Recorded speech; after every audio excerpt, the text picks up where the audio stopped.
Sylvester and the Magic Pebble. Sylvester Duncan lived with his mother and father at Acorn Road in Oatsdale.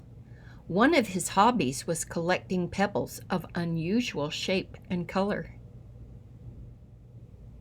On a rainy Saturday during vacation, he found a quite extraordinary one. It was flaming red, shiny, and perfectly round like a marble.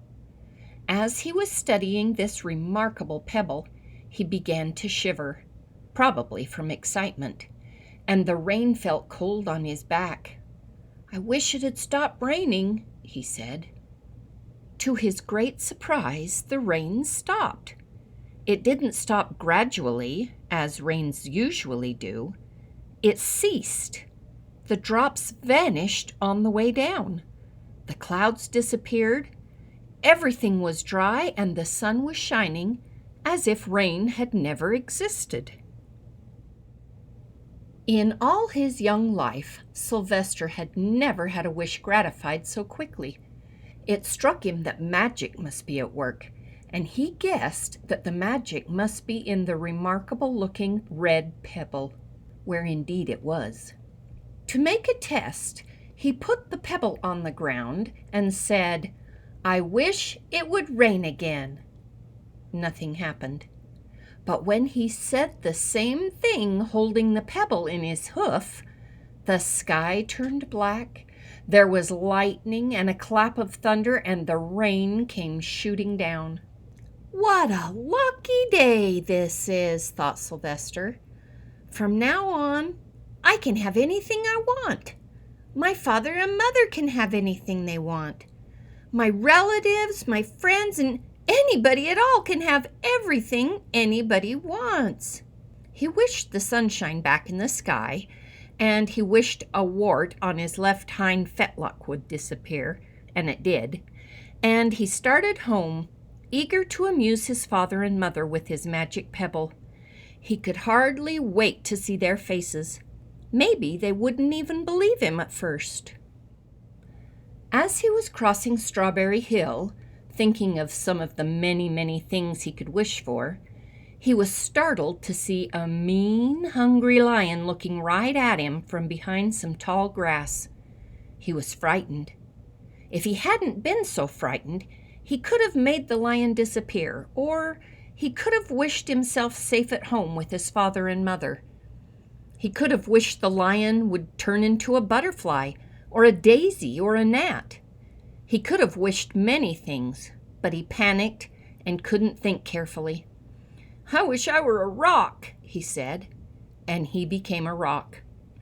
The lion came bounding over, sniffed the rock 100 times, walked around and around it, and went away confused, perplexed, puzzled, and bewildered. "I saw that little donkey as clear as day. Maybe I'm going crazy," he muttered. And there was Sylvester, a rock on Strawberry Hill, with the magic pebble lying right beside him on the ground, and he was unable to pick it up. "Oh, how I wish I were myself again," he thought. But nothing happened. He had to be touching the pebble to make the magic work, but there was nothing he could do about it. His thoughts began to race like mad. He was scared and worried. Being helpless, he felt hopeless.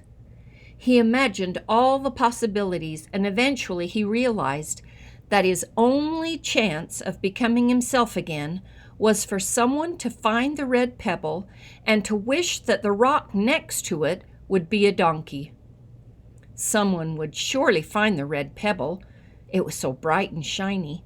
But what on earth would make them wish that a rock were a donkey? The chance was 1 in a billion at best. Sylvester fell asleep. What else could he do? Night came with many stars. Meanwhile, back at home, Mr. and Mrs. Duncan paced the floor, frantic with worry. Sylvester had never come home later than dinner time. Where could he be? They stayed up all night wondering what had happened, expecting that Sylvester would surely turn up by morning, but he didn't, of course. Mrs. Duncan cried a lot, and Mr. Duncan did his best to soothe her. Both longed to have their dear son with them.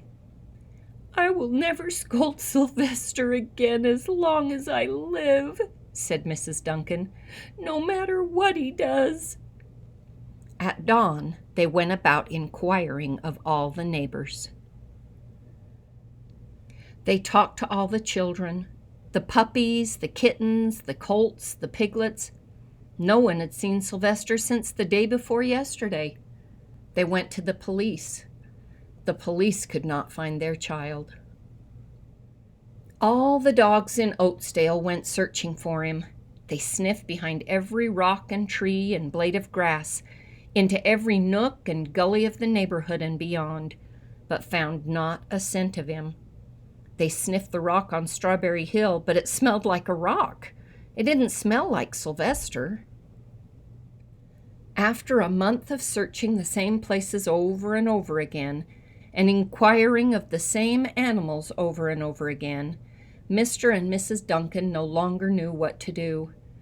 They concluded that something dreadful must have happened, and that they would probably never see their son again, though all the time he was less than a mile away. They tried their best to be happy, to go about their usual ways, but their usual ways included Sylvester, and they were always reminded of him. They were miserable. Life had no meaning for them anymore. Night followed day, and day followed night, over and over again. Sylvester, on the hill, woke up less and less often. When he was awake, he was only hopeless and unhappy.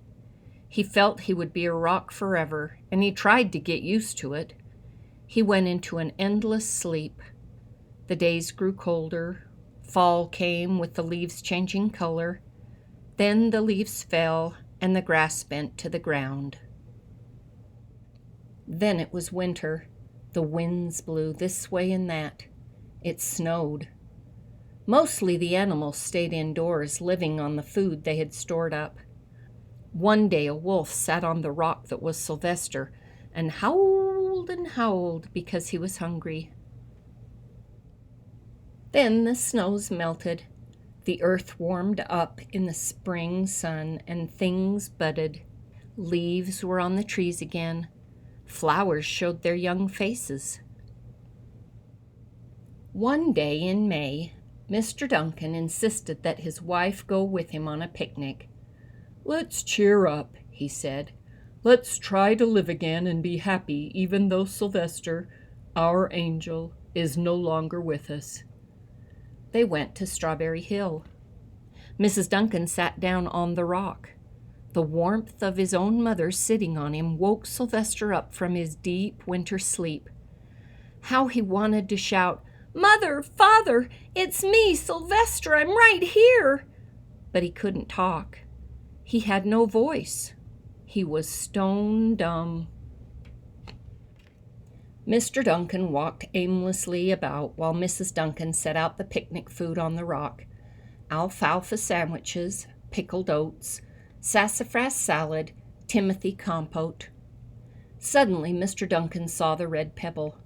"What a fantastic pebble!" he exclaimed. "Sylvester would have loved it for his collection." He put the pebble on the rock. They sat down to eat. Sylvester was now as wide awake as a donkey that was a rock could possibly be. Mrs. Duncan felt some mysterious excitement. "You know, Father," she said suddenly, "I have the strangest feeling that our dear Sylvester is still alive and not far away." I am, Sylvester wanted to shout, but he couldn't. If only he had realized that the pebble resting on his back was the magic pebble. "Oh, how I wish he were here with us on this lovely May day," said Mrs. Duncan. Mr. Duncan looked sadly at the ground. "Don't you wish it too, Father?" she said. He looked at her as if to say, "How can you ask such a question?"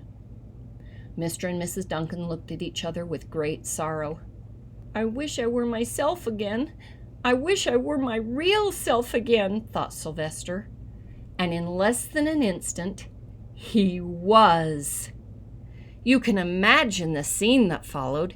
The embraces, the kisses, the questions, the answers, the loving looks, and the fond exclamations. When they had eventually calmed down a bit and had gotten home, Mr. Duncan put the magic pebble in an iron safe. Someday they might want to use it, but really, for now, what more could they wish for? They all had all that they wanted. The end.